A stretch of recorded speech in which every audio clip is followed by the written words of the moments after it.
প্রধান চ্যালেঞ্জ হয়ে দাঁড়িয়েছে জাতীয়ভাবে ল অ্যান্ড অর্ডার রিএনফোর্সমেন্ট এবং আমি আজকে সচিবালয়ে এসেও সেটাই ফেস করছি যে ল অ্যান্ড অর্ডার সিচুয়েশনের জন্য আমাদের নারী বিশ্বকাপটা আমাদের বাংলাদেশের ভেন্যু হওয়ার ক্ষেত্রে একটা হুমকির মুখে আছে। তো এই বিষয়ে আমরা আজকে কিছু আলোচনা করেছি বিসিবির সাথে এবং আজকে মন্ত্রণালয়ে এসে সবার সাথে আলোচনা করে আমার ভালো লেগেছে এবং আমার মনে হয় আমরা একসাথে ভালোভাবে কাজ করতে পারবো। তো আমরা তিনটি সিদ্ধান্ত কিংবা প্রসেস যদি বলি তিনটি বিষয় উপনীত হতে পেরেছি।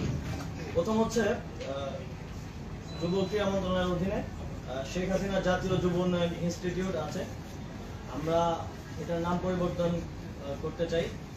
যেহেতু বাংলাদেশে একটা ম্যাসাকারের সাথে শেখ হাসিনার নাম জড়িত আছে এবং হাজার সহস্র ছাত্র জনতা মারা গিয়েছে, আমরা মনে করি তিনি এর সাথে সরাসরি যুক্ত এবং সেই জায়গা থেকে এটা শুধু আমাদের মন্ত্রণালয়ে না প্রত্যেকটি স্থানে এটা করা হবে।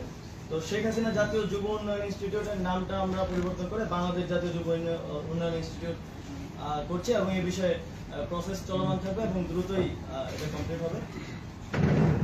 নারী টি-20 বিশ্বকাপের বিষয়ে আমরা বিসিবির সাথে কথা বলেছি। যেই ইস্যুগুলো হচ্ছে তার মধ্যে সবচেয়ে গুরুত্বপূর্ণ হচ্ছে সিকিউরিটি এনশিওর করার ব্যাপারে স্টেট লেভেল থেকে কিছু কাজ করার ব্যাপার আছে। আমি আজকেই যমুনাতে গিয়ে ইউনুস স্যারের সাথে এই বিষয়ে বিস্তারিত কথা বলবো এবং তিনি একজন ক্রীড়াপ্রেমী মানুষ, তিনি অবশ্যই এটিতে আমাদেরকে সহযোগিতা করবেন এবং স্টেট লেভেল থেকে সিকিউরিটিটা আমরা এনশিওর করবো। আমরা ইউএন এর সাথেও কথা বলবো যাতে তারা সাজেস্ট করে কিছু দেশের ট্রাভেল রেস্ট্রিকশনস আছে সেগুলো যাতে সমাধান করা যায়। আর অবকাঠামোগত কিছু উন্নয়নের ব্যাপার আছে সেগুলো মাননীয় সচিব আমাকে নিশ্চিত করেছেন যে কমপ্লিট করা হয়ে যাবে এর মধ্যেই। এবং বিসিবির বিষয়ে যেহেতু বিসিবি একটি অটোনমাস ফেডারেশন, তো সিদ্ধান্তটা আমরা দিতে পারবো না, আমরা বিসিবি থেকে সাজেশন নিতে পারবো, তাদেরকে সাজেশন দিতে পারবো। তো বিসিবির সভাপতি অনুপস্থিত আছেন।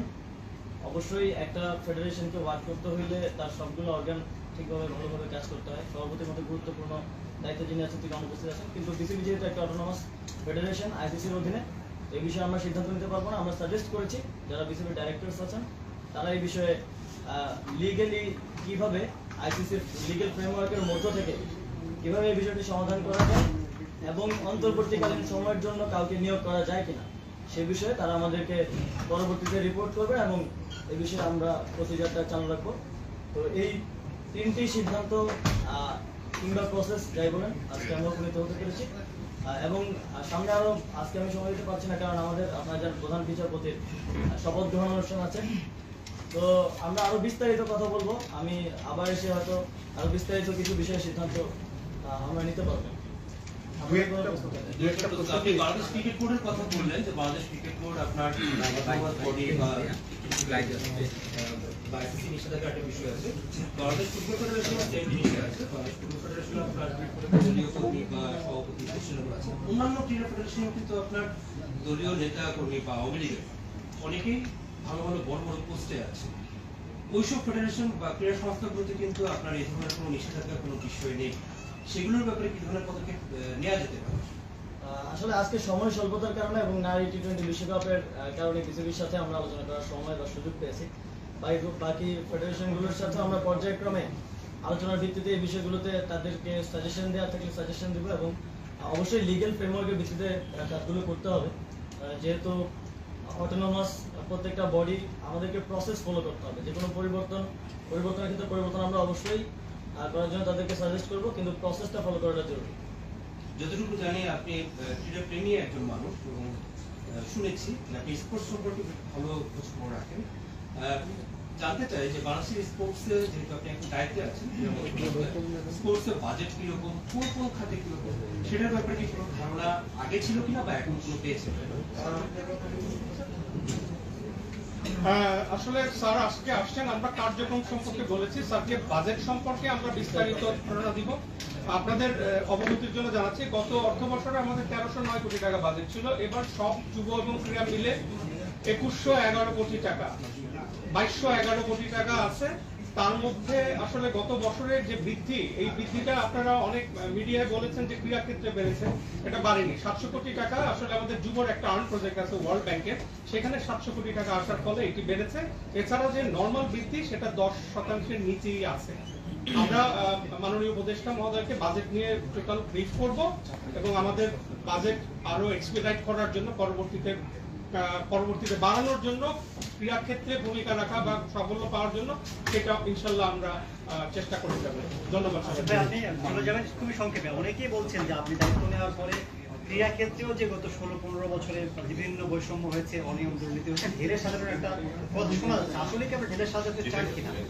আমরা পুরো দেশকে ঢেলে সাজাতে চাই এবং সেটা আমরা আসলে ব্যক্তির জায়গা থেকে নয় যে একজন ব্যক্তিকে পরিবর্তন করে দিলে আমার হয়ে গেল। আমরা সিস্টেমটাকে ঢেলে সাজাতে চাই। আমরা একটা সিস্টেম করে দিয়ে যেতে চাই এই অন্তর্বর্তীকালীন সরকারের অধীনে, যাতে করে যে ব্যক্তি আসুক সে ওই সিস্টেম ফলো করার মাধ্যমে এই যে দুর্নীতির কথা বলছেন কিংবা অনিয়মের কথা বলছেন সেগুলো যেন আর কখনোই ফিরে না আসতে পারে। না, আপনি যে সিস্টেম পরিবর্তনের কথা বলছেন সেই সময়টা পাবেন কিনা, বা আপনারা কতদিন থাকতে চান, বা কি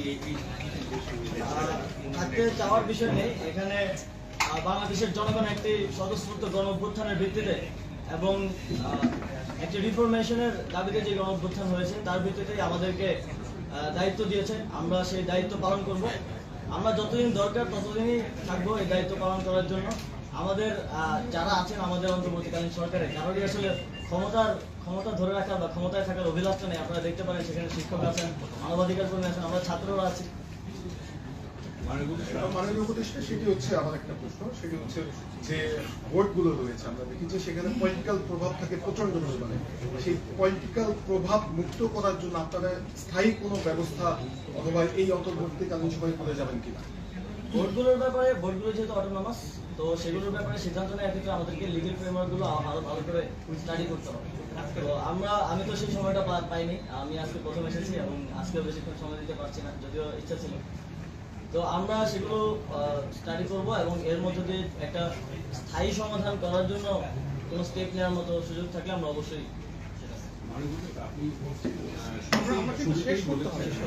আইন শৃঙ্খলা পরিস্থিতি নিয়ন্ত্রণে আনাটাই হচ্ছে এই সরকারের আপনি আরেকবার বলেছেন যে কোনো ব্যক্তির পরিবর্তন নয়, কিন্তু যদি তাই হয় তাহলে আমরা দেখতে পাচ্ছি যে সম্প্রতি ঢাকা শহরে বেশ কয়েকটি কলেজ এবং শিক্ষা প্রতিষ্ঠানের প্রিন্সিপালদের কাছ থেকে, হেডমাস্টারদের কাছ থেকে জোরপূর্বক রিজাইন লেটার লিখে নিয়ে নতুন বিকল্প আরেকজনকে বসানো হচ্ছে। আসলে এই কর্মটার দিকে আপনাদের সায় আছে কিনা? যদি না থাকে, আপনি বলেছেন যে যে যার জায়গা থেকে পাচ্ছে আপনার বিভিন্ন দখলদার সঙ্গে কথা বলবেন, এটি শিক্ষা মন্ত্রণালয়ের আওতাভুক্ত। সেহেতু আমি আপনার নলেজে দিলাম এই কারণে যেন আপনি যেন সেই বিষয়টি ওনার কান পর্যন্ত নেন যে এই ঘটনাগুলো ঘটছে সম্প্রতি ঢাকা সিটি কলেজে এই ঘটনাটি ঘটেছে। দেখুন, এই বিষয়গুলোতে যারা অপরাধী ছিলেন বিভিন্ন বিশ্ববিদ্যালয়ে কিংবা কলেজের দায়িত্বশীল যাদের দায় আছে, অনেকগুলো ঘটনায় আন্দোলন চলমান সময়, তো সেই জন্য ক্ষোভের জায়গা থেকে অনেকে হয়তো করছেন, আবার অনেকে হয়তো কোনো স্বার্থের জায়গা থেকেও হয়তো করছেন। আমরা সবার প্রতি আমাদের সাজেশন থাকবে অবশ্যই আইনগতভাবে যাতে সেটা করা হয় এবং প্রসেস ফলো করা হয়। আমাদেরকে অবশ্যই প্রসেস ফলো করতে হবে। যদি প্রসেস ফলো না করা হয় তাহলে এটা একটা কেওস সিচুয়েশনের দিকে চলে যাবে। আমি আজকের জন্য শেষ করতে চাই।